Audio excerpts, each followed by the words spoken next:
Have you ever lain awake at night, staring at the ceiling, while your mind plays out 100 different scenarios? You think about the things you said, the things you didn't say, the decisions you made, the ones you didn't, and all the possible futures waiting just beyond tomorrow. For many people, this endless spinning of thoughts feels like a burden. They call it overthinking. They label it a flaw, a weakness, a problem to be fixed. But what if I told you something different? What if I told you that this tendency, the very thing that keeps you up at night, the thing that makes you feel stuck, might actually be your greatest gift? What if overthinking isn't your enemy, but your hidden superpower?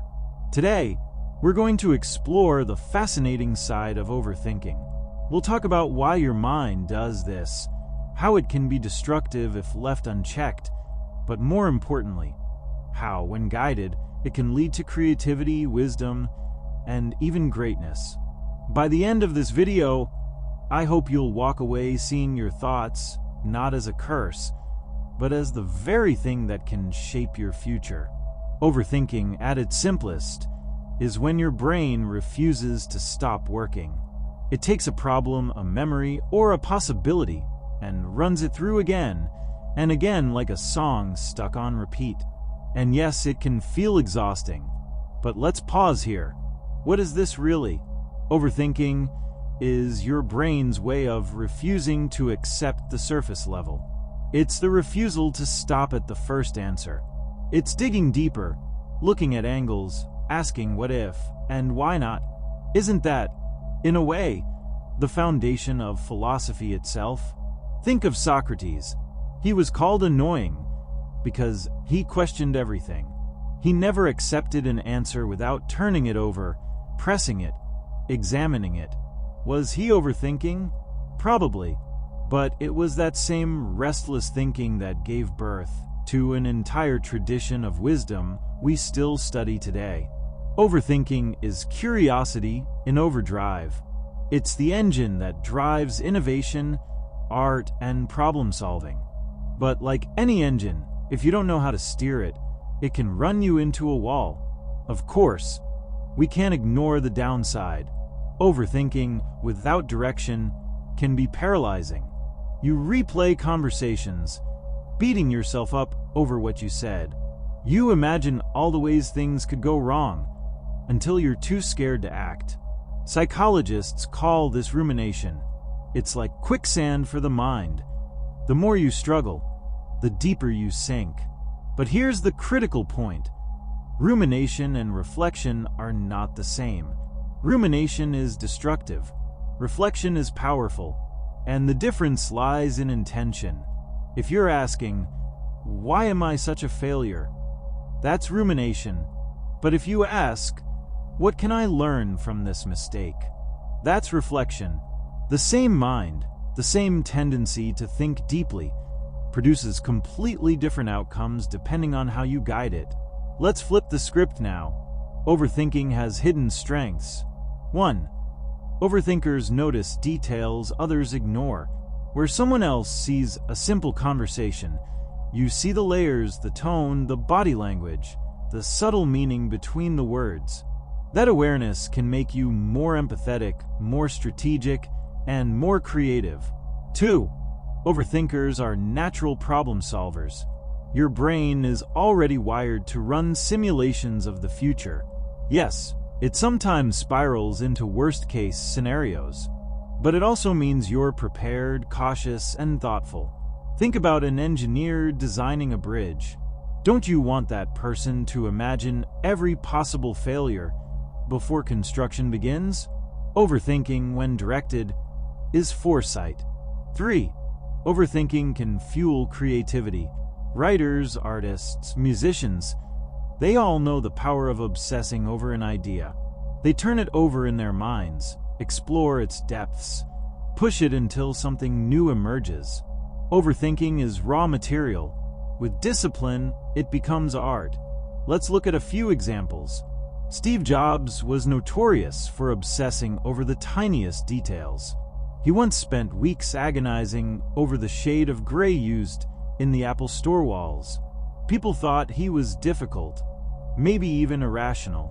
But that obsession created an experience so precise, so intentional, that it transformed technology into a lifestyle. Overthinking turned into vision. Or take Franz Kafka. His writing is strange, complex, and deeply introspective. Many say he overthought every aspect of his life, but it's exactly that mental intensity that produced some of the most haunting literature of the 20th century. Even great philosophers, Nietzsche, Kierkegaard, Marcus Aurelius, spent entire lives circling the same questions, turning them over endlessly. Was it overthinking? Yes, but it gave us some of the deepest insights into meaning, suffering, and human strength. Now, the big question: how can you take this restless mind and turn it into a superpower? The first way is to give your thoughts a direction. Instead of letting your mind spiral into random worries, give it a question worth asking. Try, what's the best outcome that could happen?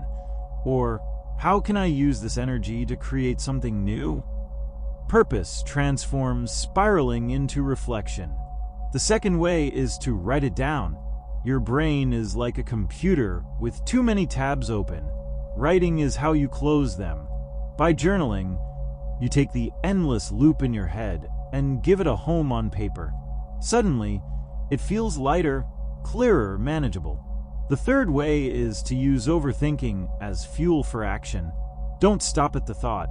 Channel it into action. Overthinking about fitness? Use it to build the perfect workout plan. Overthinking about relationships? Use it to communicate more thoughtfully. When thought becomes action, overthinking becomes power. I want to pause here and ask you, do you see your overthinking as a strength or as a struggle? Share your thoughts in the comments. You might be surprised at how many people share your experience, and your story could be the one that helps someone else shift their perspective. Seneca, the Stoic philosopher, once said, "We suffer more often in imagination than in reality." Overthinking is exactly that, imagining countless futures. But the Stoics didn't say to stop imagining. Instead, they said, guide it. Imagine the worst-case scenario, prepare for it, then let it go. That way, your thoughts strengthen you instead of weakening you. Marcus Aurelius practiced this too. In his meditations, he would examine his fears, his doubts, his endless thoughts, and then remind himself, you have power over your mind, not outside events. Realize this, and you will find strength. That's exactly the lesson we're exploring today. So let's bring it all together. Overthinking doesn't mean you're broken. It doesn't mean you're weak. It means your mind is alive, searching, restless. And that restlessness, when directed, can be the birthplace of wisdom, creativity, and growth. The next time you feel trapped in your thoughts, pause and ask, what if this isn't a curse? What if this is my gift? Because the truth is, your overthinking is the same spark that fueled innovators, philosophers, dreamers, and leaders. It can weigh you down, or it can lift you higher. The choice is not whether you overthink. The choice is what you do with it. So don't fight your mind. Train it, direct it. Let it be the tide that awakens your greatness. And if this message resonated with you, join me on this journey of reflection and self-growth. Subscribe, share your thoughts below, and let's turn our restless minds into powerful allies. Remember, your thoughts are not your enemy. They are your power.